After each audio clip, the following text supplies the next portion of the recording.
Hi everyone, this is Aga from EurekaCrystalBeads.com and I'm here with a super fun beading tutorial for you. But before I get started, just a quick reminder to check out the rest of our channel, and if you like what you see, hit that subscribe button and the notification bell so you never miss any of our content. In today's video, we're going to be making these berry frost earrings that were inspired by our February 2025 collection, Berry Frost. This is the inspiration picture for this collection, and it contains so many beautiful types of beads and findings and supplies. So really go check that out if you're watching somewhere around February 2025. If not, let me tell you a little bit more about particular supplies that you're going to need to make these earrings. First and foremost, you're going to need a chaton crystal. That's not playing the main role in there, but the sparkle really shines through like in real life. It's this gorgeous, gorgeous color. It's pointed back. It has this colored foiled back, and it doesn't have a coating, but it sparkles so amazingly. Like when you see it personally, it's absolutely beautiful. So we're gonna need 2 chatons for this. This is 8mm. Then for your seed beads, you're gonna be using 15-ohs and 11-ohs. Those are rounds from Miyuki. For my check 2 hole beads, I'm going to be using SuperDuo and Gingko beads. Look at how beautiful this color is.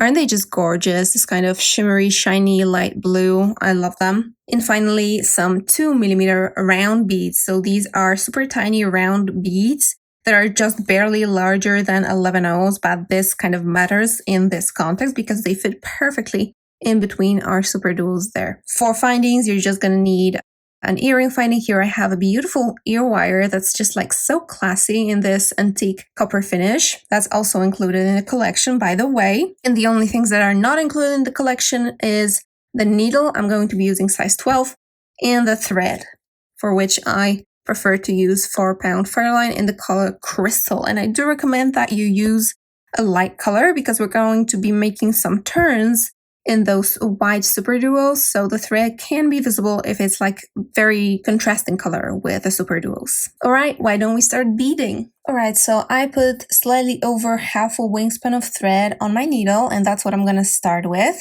And we'll start in the middle over here. So we want to pick up these beads here, which are going to be 2 15-ohs and a SuperDuo times 5, as you can see in here. I'm gonna slide it down my thread, and I'm going to go through all of those beads once more until the ends of my thread meet. Just like this. And at this point, I'm gonna tie a knot using my working thread to go through the loop, because I don't like cutting off the thread just yet, just in case I needed some more of it at the end, so that I can go back to the beginning of the thread and just use the kind of the spool end of my thread rather than adding new thread in case I run out. So I'm tying a knot.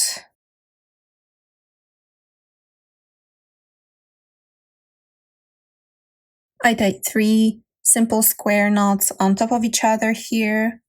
I'm going to pass through some of the beads to hide the knot, and I want to be coming out of the first of the 2 15-ohs in between the SuperDuos.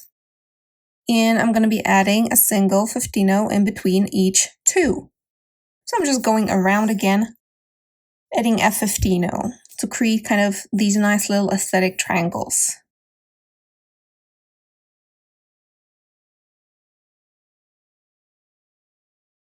Here's gonna be my last one, and for this one you just want to go through the next SuperDuo. And at this point I can step up through the second hole of my SuperDuo, so the free hole in that bead. And now we're gonna do the following. I'm gonna pick up a Ginkgo bead from the pointy side. So I'm picking it up from kind of the underside of it. Imagine it is a mushroom, so I'm picking it up from below. Then I'm gonna pick up 3 SuperDuos and then another Ginkgo bead, but the other way around, so they're kind of facing each other like this. And I just go around the SuperDuo that I'm exiting from the other direction, so I'm kind of making a circle around it. that looks like this. I'm going to go through this connection again to reinforce it, and I'm going to go through each of these little circles again, just to make sure that my SuperDuos aren't loose in the end, because we're not going to be making that path anymore. So that's why I'm doing that twice now. Now I'm gonna go up just this Ginkgo.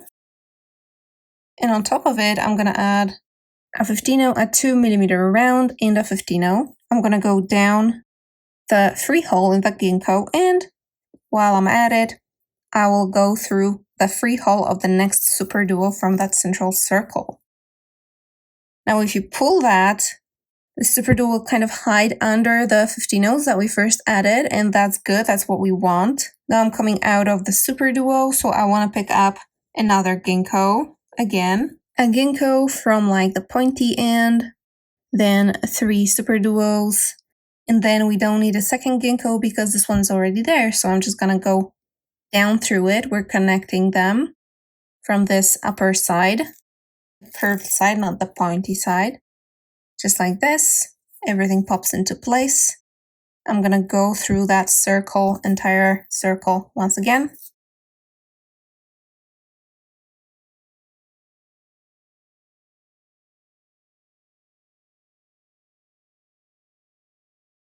Up through this Ginkgo here. So the one that I just added, and pull it tight. Add 15 2mm round 15. Go through the next SuperDuo while you're at it.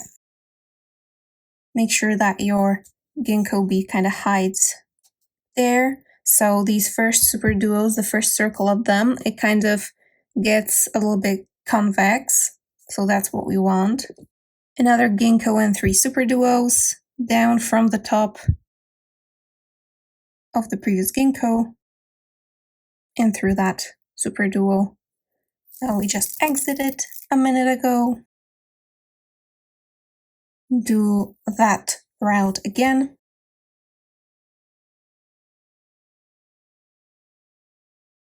$15 2mm round, 15 on top of the Ginkgo, through the duo, and you go on 5 times until you've made a full circle.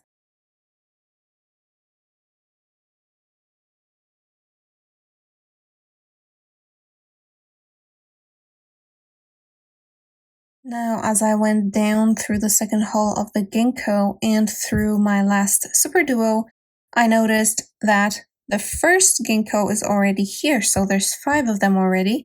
So I just go through the free hole of the last Ginkgo, or the first one, depending on how you look at it. Now I just need to connect them with the SuperDuos. So I get 3. I go down this Ginkgo and SuperDuo, and I go around again, making sure that all of those Ginkgos, as you can see, this one's a little rebellious. You want to make sure that all of them are kind of under that original circle that we made in the middle.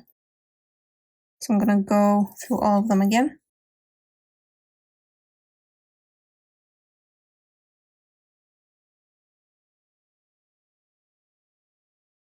And after you go up, you still need to add the 15 and 2mm round here. And as you go down, you want to exit on the back, because we're going to add our Rivoli now, so we have to make a setting for it, which is very, very simple. So I'm exiting the bottom side of this Ginkgo here. I'm looking at this from the back, and I picked up 3 11-0s, and I'm just gonna go through the hole in the next Ginkgo bead towards that 2mm round that I added before. This will create this sort of a triangle here. Then I just travel through the 3 beads here again. So the 15 2mm 15, and I go down the second hole of that same Ginkgo. I add another 3 11-0s, and you just do that all around. So that's just adding 3 11-0s in between the Ginkgos, then going up and down the same Ginkgo, and adding another 3.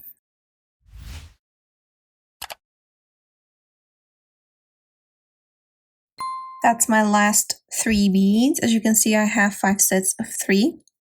I'm gonna proceed through the beads as before to go back to the 3s.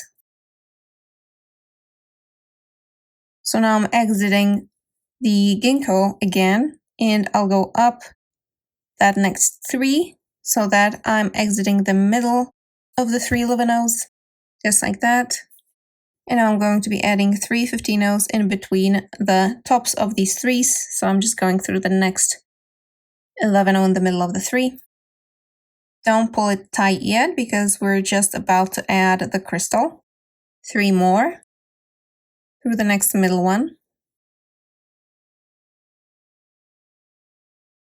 As I'm adding my last 3, I just go through the first 3 towards the next 11-oh there. So that's my closed circle, but I don't pull it together yet.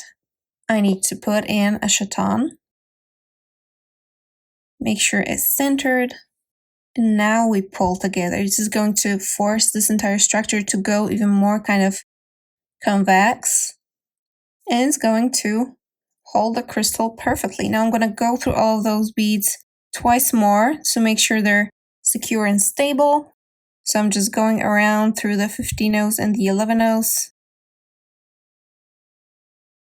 Alright, I tightened it up a little more, and now I'm ready to proceed to the outer edge of my beadwork to add some more beads. So I'm just gonna go down these 3 here, and then I'm gonna go up through the Ginkgo. And you want to be coming out of the 2mm red round bead. Now, very simple.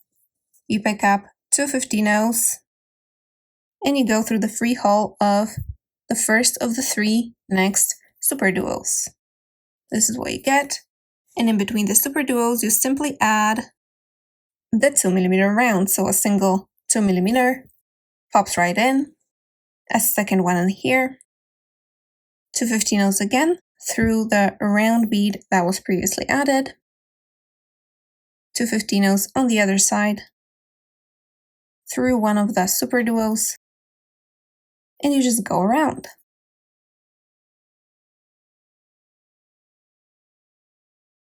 And these will be my last 2 15-ohs here. I went through the red round bead. I'm now going to add some nice embellishments around, even though this looks already kind of nice and I like it, and feel free to leave it just like this, but I like it a little bit more decorative. So we're gonna add some picot, of course. So now I went through the 2 first 15-ohs that I added in this row, and I'm above the SuperDuo. And what I'm gonna add on top is 3 15-ohs, just like that, and I'll go through the round bead that's in between the SuperDuos, and you will just have this tiny little picot in here with those 3 beads. Now for the middle SuperDuos, I'm gonna switch it up a little bit. I'm gonna add a 15-oh, then an 11-oh, and 15-oh, so that the picot is slightly more pointed. Just like this, you can correct it so that the 11-oh kind of stands up a little bit better. And now 3 15-ohs. And for this one, I'm going down the 2 15-ohs that connect the SuperDuo to the next round bead. And above the round bead, I'm going to add another set of 3 15-ohs. And I'll go up the next 2. And you go like this all the way around. 3 15-ohs on top of everywhere except on top of the middle SuperDuo to make it a little bit more pointy. And the one more spot that you don't add any picots on top of is this last round bead over here in that dip, because that's where we're going to add our earring findings. So we don't need a picot in there. We want a nice little kind of opening.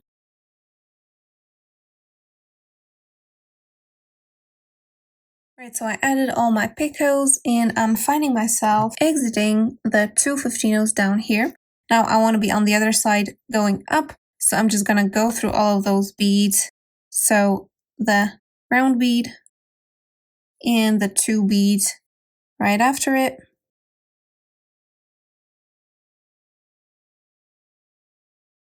And right away you can also go through the first of the 3 15-0s in this picot here.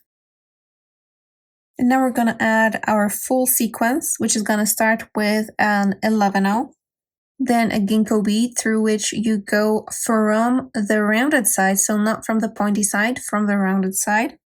And then 5 SuperDuos. I'm gonna slide them down, and I'm gonna pass through the Ginkgo on the other side, so through the other hole of it. I'll add another 11-0 and go down the same way on the other side, so the first bead in this picot here, then the 2 beads leading to the 2mm round. Then I'm gonna go through the round bead, and I'll try to go through the next 2 beads after it as well. Now you want to pull real hard on this one as you go up and through the 11-0 that you first added under the Ginkgo bead. And now we're going to jump to the second hole of the SuperDuos, and we're going to do it by picking up 2 15-0s first and then a 2mm round bead. And I'm just going to go through the second hole of the first SuperDuo here.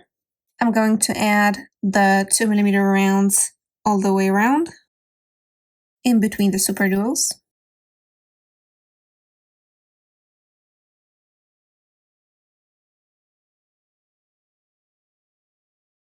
And after that final one, you just need to add a round bead and 2 15-0s.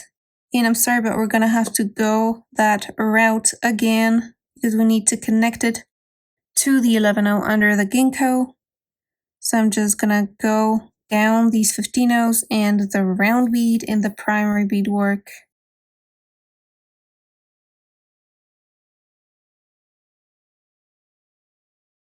Now I'm gonna go through these 2 15-0s and the round. And you might have guessed it, we're adding picots. And this time we're going to add the pointy ones everywhere. So 15-0, 11-0, 15-0 through the next round 4 more times.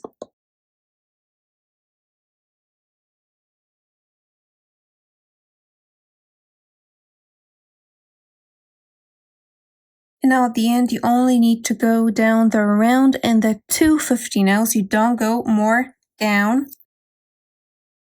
Instead, we can simply go up here, and I'm just going to slowly and steadily go through the SuperDuos on this other side through the first holes, which is not going to be that easy, but we need to do that to get to the other side so that we can finally add our earring finding.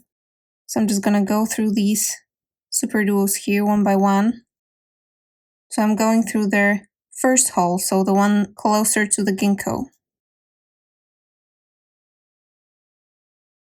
The last SuperDuo and through the Ginkgo downwards.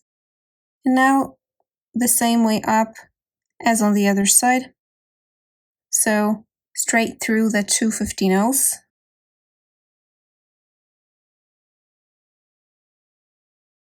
And now I'll just go through the picots again until I reach that middle one.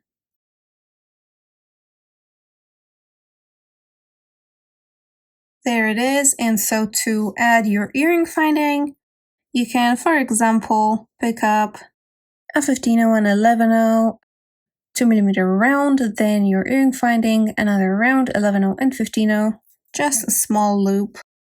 And I'm just gonna go around that middle bead in the picot through the 11-0.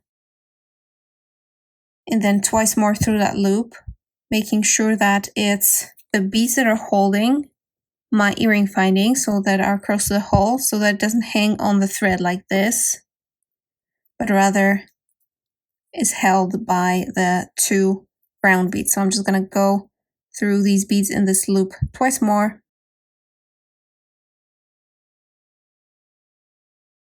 Now I'm going to go through some more beads, tie a knot, and weave in my tail. Now I'll just weave in the tail of my thread in those beads in that first circle.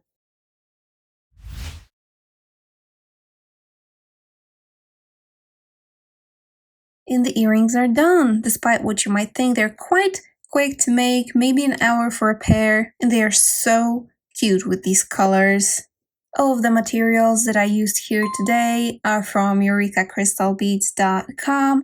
Don't forget to check out our February 2025 collection and all of our other available collections. Thank you so much for watching and see you in the next tutorial. Bye!